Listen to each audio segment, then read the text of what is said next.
Hello and welcome to News Now. I am Perpetua Fasami Peter. President Muhammadu Buhari has directed the Minister of Environment, Mohammed Abdullahi, to represent him at the Conference of Parties 27, that is the COP27, as head of Nigeria's delegation to the United Nations Framework Conference on Climate Change to be held at Sharm, el-Sheikh, Egypt from 6th to 18th of November 2022. The minister is expected to represent the president at high-level sessions and also deliver Nigeria's national statement at the COP27 plenary and attend bilaterals and side meetings on Nigeria's energy transition plan, amongst other engagements. As chairman of Council of Ministers of the Pan-African Great Green Wall (GGW), he is expected to host, alongside the United Nations Convention to Combat Desertification and the Pan-African Great Green Wall, a high-level meeting of member states of GGW. Other ministers to attend alongside the Minister of Environment are Ministers of Federal Ministry of Water Resources, Engineer Sulaiman Adamo, Minister of Agriculture and Rural Development, Dr. Mohammed Abdullahi, Minister of Finance, Zainab Ahmed, Minister of Power, Engineer Abubakar Aliyu, Minister of Humanitarian Affairs, Disaster Management and Social Development, Sadiya Umar Farouk, and other heads of agencies of government. The National Drug Law Enforcement Agency, NDLEA, has said between January and September 2022, it arrested a total of 19,341 suspects involved in illicit substances, of which 28 are drug barons. The NDLEA also intercepted and seized drugs weighing 5,451,000 kilograms, while the narcotics and cash recovered are worth over 420 billion naira within the period. Chairman and Chief Executive Officer of the NDLEA, Brigadier General Buba Marwa, retired, made it known to the House of Representatives Committee on Drugs and Narcotics in Abuja on Thursday, while defending the agency's proposed budget in the 2023 appropriations bill. Marwa also noted that the NDLEA had recorded 3,111 convictions within the 9 months, with over 3,232 cases still in court, while the agency had counseled and rehabilitated 12,326 addicts. The retired general put the total size of cannabis farms so far destroyed at 714 hectares. Marwa, however, lamented that drug barons and their sympathizers were going after officers of the agency, with some of them killed and injured. He therefore urged the committee to allocate more funds to the barracks project proposed by the agency. The National Emergency Management Agency, NEMA, has called for a special budgetary allocation for the recently designed National Flood Response Plan to relieve the victims of flood disasters across the country in the future. The Director General of the agency, Mustafa Habib, in Maiduguri on Thursday, described such budgetary allocation as the required political will and investment in disaster risk reduction activities. Represented by a Deputy Director at the agency, Mohammed Kana, the DG was in Maiduguri to present donations by NEMA to victims of the 2022 flood disaster in Borno State. The donation was packaged with support from the Ministry of Humanitarian Affairs, Disaster Management and Social Development. Handing over the relief materials donated to Governor Babagana Zulum at the zonal office of the agency in Maiduguri, Habib noted with grief, quote, "Several states in the country, including Borno, have suffered series of floods, including other natural and human-induced disasters," end of quote.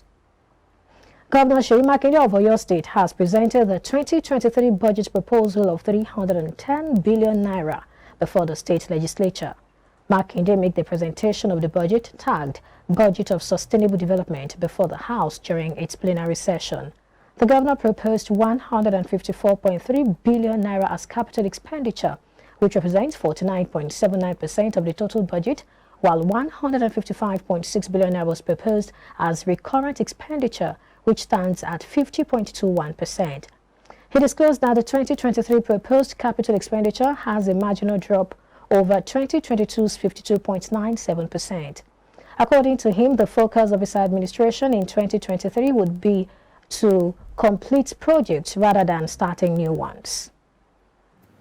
Honorable members of the House, I have the honor of presenting the proposal for the 310 billion naira 2023 budget of sustainable development.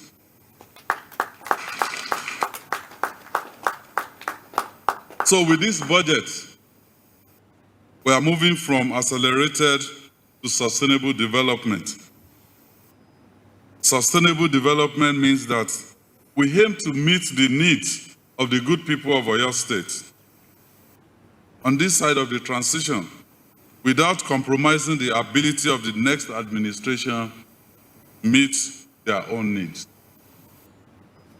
Mr. Speaker, sir, honorable members of the Oyo State Ninth Assembly, permit me to share with you the details of our 2023 budget proposal.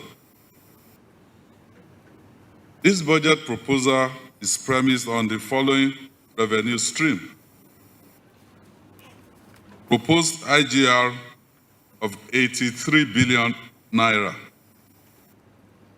specifically 83,504,584,881 naira 78 kobo. Our statutory allocation is capped at 50 billion naira, while our VAT is capped at 60 billion naira. We also have other revenue streams as contained in the detailed budget proposal. The federal government has been advised to carry out periodic testing of groundwater, as well as the regular dredging of the River Benue and River Niger to avert perennial flooding and loss of lives and properties. The call was made by some stakeholders on water sanitation and hygiene at a conference held in Ibadan to discuss issues affecting flooding and availability of water across the country.